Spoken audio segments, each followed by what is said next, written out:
É muito comum, seja na vida profissional, social, política, eclesiástica, que alguém se aproxime de um determinado líder e que durante algum tempo se torne um seu colaborador, um seu seguidor, alguém que esteja trabalhando, ajudando, esteja colaborando à sua sombra e contribuindo para que aquela pessoa ocupe o cargo que ocupa, exerça a liderança que exerce. Porém, com o tempo, esse alguém adquire um valor próprio, qualidades próprias, desenvolve os seus próprios talentos e ou cria a sua independência, cria o seu grupo, que o segue também, do qual se torna líder, ou até mesmo derruba aquele líder e assume o seu lugar. Dependendo das circunstâncias em que isso é feito ou como isso é feito, pode ser legítimo ou ilegítimo, pode ser uma atitude esperada, normal, como pode ser uma atitude inesperada e até criticável, até condenável. Mas o fato é que há discípulos que superam os seus mestres, ganham vida própria, ganham expressão própria e até produzem trabalhos, às vezes, até melhores do que os dos seus mestres. Não é o caso do discipulado de Jesus. Jesus é o mestre dos mestres. E todos aqueles que são seus discípulos têm que entender que sempre serão seus discípulos. E foram ter com João e lhe disseram: Mestre, aquele que estava contigo além do Jordão, do qual tens dado testemunho, está batizando, e todos lhe saem ao encontro. Respondeu João: O homem não pode receber coisa alguma, se do céu não lhe for dada. Vós mesmos sois testemunhas de que vos disse: Eu não sou o Cristo, mas fui enviado como seu precursor. O que tem a noiva é o noivo. O amigo do noivo que está presente e o ouve, muito se regozija por causa da voz do noivo, pois esta alegria já se cumpriu em mim. Convém que ele cresça e que eu diminua.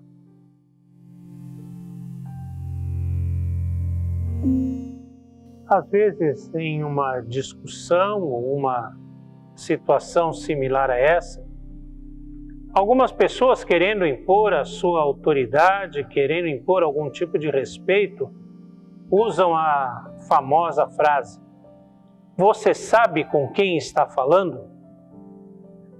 Essa é uma frase de alguém que pede, que exige respeito por uma situação, por uma posição que ocupa, por um cargo que desempenha, enfim, alguma coisa assim, e que não se sente reconhecido, que não se sente respeitado da maneira que devia.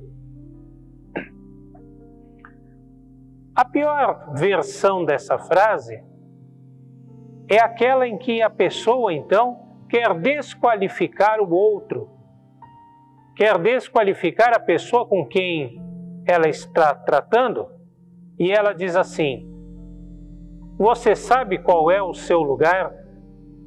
Como se a pessoa a quem ela se refere estivesse abusando, estivesse dizendo coisas que não deveria dizer ou se metendo onde não deveria se meter. Os discípulos de João Batista viram Jesus começando no seu ministério e tomando algumas atitudes que eles não gostaram. Eles chegam para João Batista e disseram: Olha, aquele que você batizou agora está fazendo isso, assim, assim, assim, assim. Ele está sei lá, querendo roubar os seus seguidores? Está querendo ocupar uma posição que é sua? Será que ele não percebe que ele deveria ser seu discípulo? Afinal, foi você que o batizou?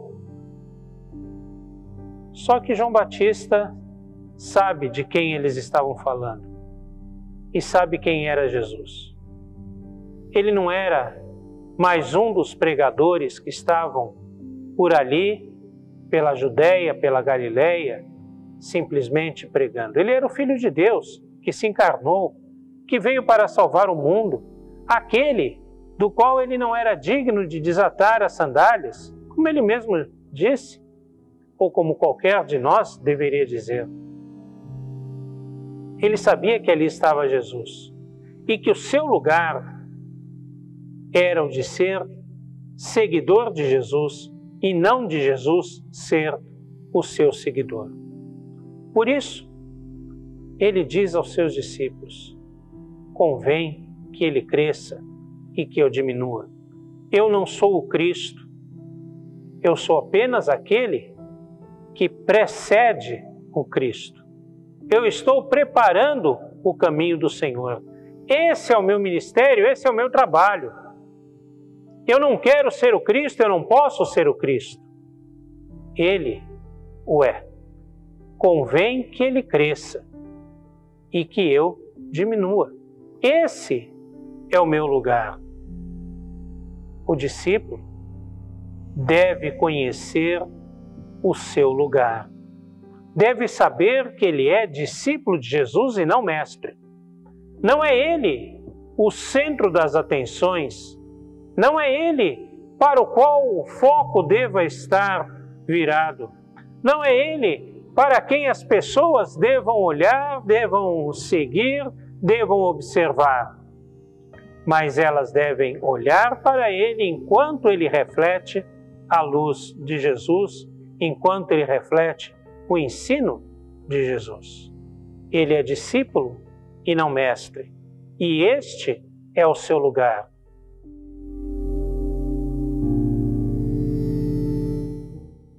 João Batista sabia que Jesus era o Cristo, o Messias enviado por Deus, o Filho de Deus, que trazia consigo as esperanças e a salvação para todo o povo. Ele era o Mestre, ele deveria ser seguido e não o próprio João Batista. João Batista se contentava com a situação de ser mais um discípulo. Mas Jesus era o Mestre que deveria ser ouvido, ao qual todo discípulo deve ouvir e do qual todo discípulo deve aprender. Mas aprender de Jesus, ter Jesus como mestre, não significa que Deus vá esvaziar ou mudar todas as características do discípulo.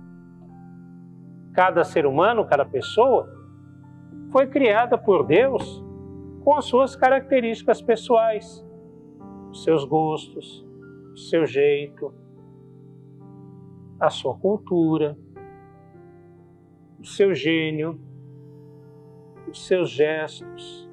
Enfim, tudo faz parte da personalidade da pessoa do discípulo. E Deus não quer simplesmente anular as pessoas, anular as personalidades, pois o discipulado proposto por Jesus, o discipulado de Jesus, não visa a formar discípulos como numa linha de produção em que todos sejam iguais, de maneira nenhuma.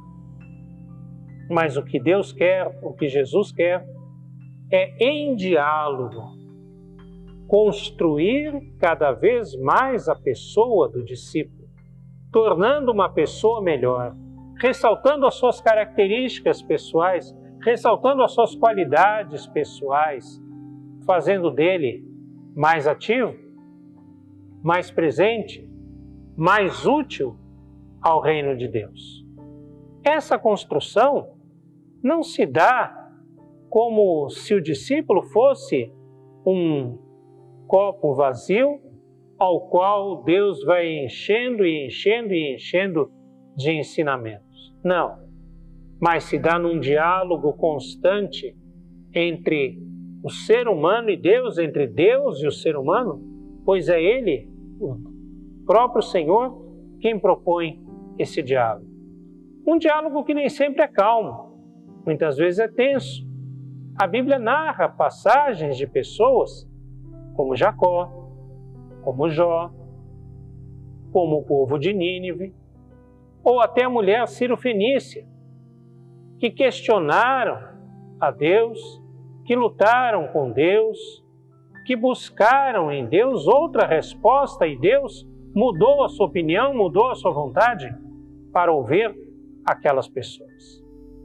Assim nós também, como discípulos, somos construídos num diálogo constante com Deus, em que Deus está com seus ouvidos atentos às nossas orações, às nossas atitudes, à nossa vida, para nos fazer pessoas melhores, segundo o discipulado, o ensino do Mestre Jesus.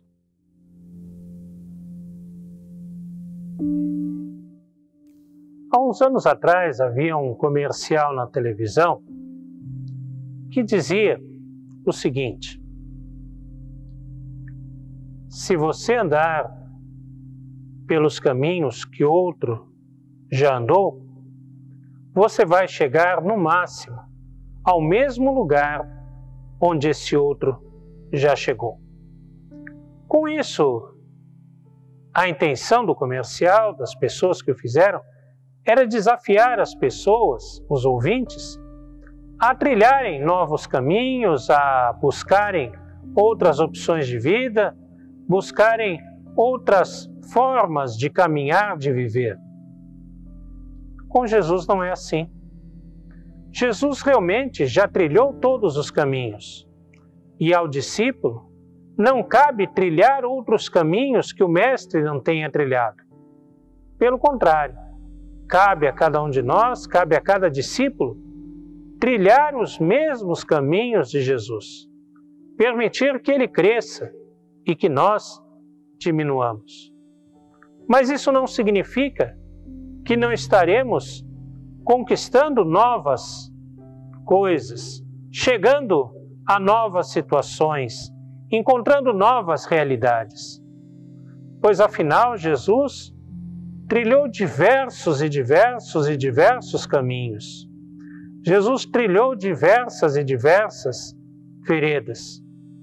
E para cada um de nós, ele tem um caminho diferente, uma vida diferente, uma forma de existir diferente.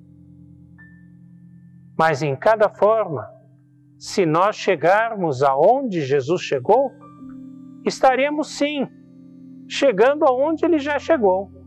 Mas qual de nós poderá questionar se formos iguais a Jesus? Certamente não alcançaremos isso. Mas o máximo que chegarmos perto de Jesus, estaremos explorando todo o nosso potencial, toda a nossa capacidade como pessoas, como seres humanos. E Jesus nos levará a novas situações que nos fará de nós pessoas melhores, pessoas mais capazes, pessoas que estejam mais afeitas ao reino de Deus, que mais produzam para o reino de Deus, que sejam melhores discípulos de Jesus.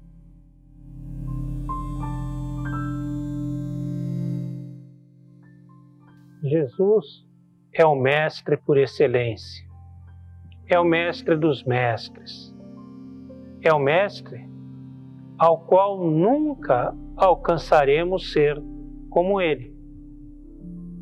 Portanto, nenhum discípulo de Jesus pode pretender ou esperar superá-lo e assumir o seu lugar. Muito pelo contrário. Ser discípulo de Jesus implica em cada vez absorver mais de Jesus para si. a viver mais como Jesus, a imitar mais a Jesus, a seguir mais nos passos de Jesus. Pois quanto mais seguirmos a Jesus, quanto mais próximos estivermos de Jesus, quanto mais adequadamente o imitarmos, o copiarmos, o vivermos em nossa vida, mais seremos nós mesmos, mais seremos verdadeiros discípulos, mais seremos fiéis discípulos de Jesus.